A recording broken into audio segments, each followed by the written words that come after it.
Portugal não precisa de nenhum fundo de resgate, Portugal não precisa de ajuda externa e Portugal vai defender-se.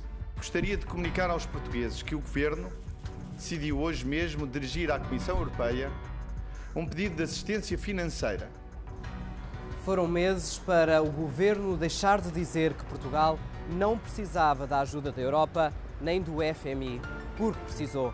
A taxa de juros de 7% no mercado secundário já tinha ficado para trás quando José Sócrates, a 6 de abril de 2011, teve de ceder. Portugal começava um caminho longo, difícil e penoso, medidas de austeridade que se adivinhavam. Faz um ano que aqui o Ministério das Finanças se tornou o quartel-general para aqueles que vieram ver as contas nacionais e hoje são conhecidos por Troika. Fundo Monetário Internacional, Comissão Europeia e Banco Central Europeu chegaram a Portugal no dia 19 de abril e traziam na mala o que diziam ser o remédio para o país. Cortes, reduções, menos apoios, mais impostos. Numa palavra, austeridade. A austeridade que teria um prazo de 3 anos e um cheque de 78 mil milhões de euros. Este dia, tristemente, mas assinala o fim da ilusão. Assinala o fim de um país que durante demasiados anos, durante 6 anos e meio pelo menos, andou a gastar aquilo que não tinha, andou a vender ilusões que manifestamente não tinha dinheiro para pagar e, portanto, faz hoje o tal ano em que finalmente a alienação política do socratismo terminou. Um mês depois das eleições, o primeiro murro no estômago de Pedro Passos Coelho. A Moody's põe o rating de Portugal no lixo, a primeira a dizer aos mercados que o país não é de confiança para investir.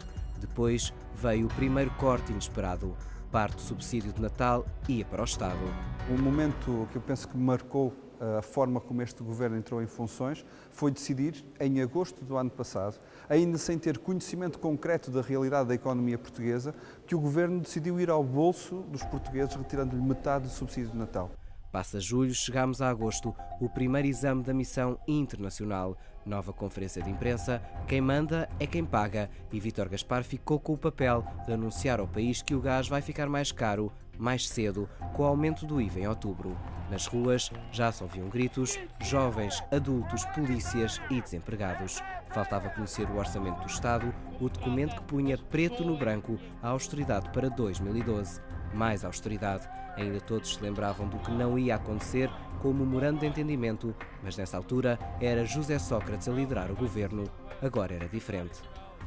Que o orçamento para 2012 prevê a eliminação dos subsídios de férias e de Natal. Novembro voltava a ser um mês de incerteza. Parecia que nada era suficiente. O orçamento passa com a abstenção socialista e Portugal até recebe mais uma nota positiva da missão internacional. Mas os juros disparam.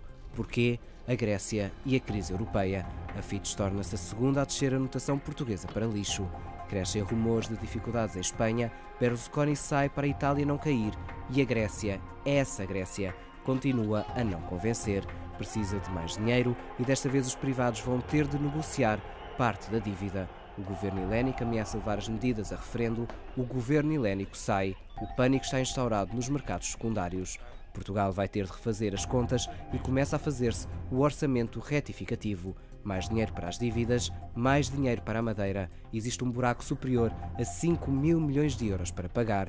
O Governo e parceiros sociais entendem-se e assinam as mudanças das leis laborais. De fora fica apenas a CGTP. Fiquei muito surpreendido pela positiva quando conseguimos encontrar na concertação social não foi uma unanimidade, uma das centrais sindicais ficou de fora, mas conseguimos o apoio e o agreement, digamos, da outra central sindical. Esse é um momento marcante deste último ano. Ainda assim, há mais um pico, o maior de sempre. Os juros a 10 anos quase que tocam os 18% em janeiro, após a S&P cortar o rating para lixo. Mas depois, a Grécia evita por agora sair do euro, recebe mais dinheiro, desta vez com perdão dos privados. A missão internacional volta a Portugal, dá nota positiva e chega a nova tranche. Controlar as contas continua a ser um trabalho colossal e torna-se ainda mais urgente descolar da Grécia. Tarefa difícil, mas que ainda assim tem mostrado frutos. Mas as dúvidas ainda existem, se as metas vão ser ou não cumpridas. Bem, mas um ano depois, e é importante ressalvar isto, já não estamos a falar do memorando que o Partido Socialista assinou há um ano atrás. Já estamos a falar de um conjunto muito diverso de medidas que tem agravado, obviamente, não só a austeridade, mas também as consequências negativas dessa mesma austeridade. Portugal já recebeu quase 40 mil milhões de euros desde o início do programa. Continua classificado na categoria de lixo nas maiores agências de notação norte-americanas e o Governo continua a dizer nem mais tempo, nem mais dinheiro. A imagem de Ricardo Moacho, Diogo Carreira, ETV.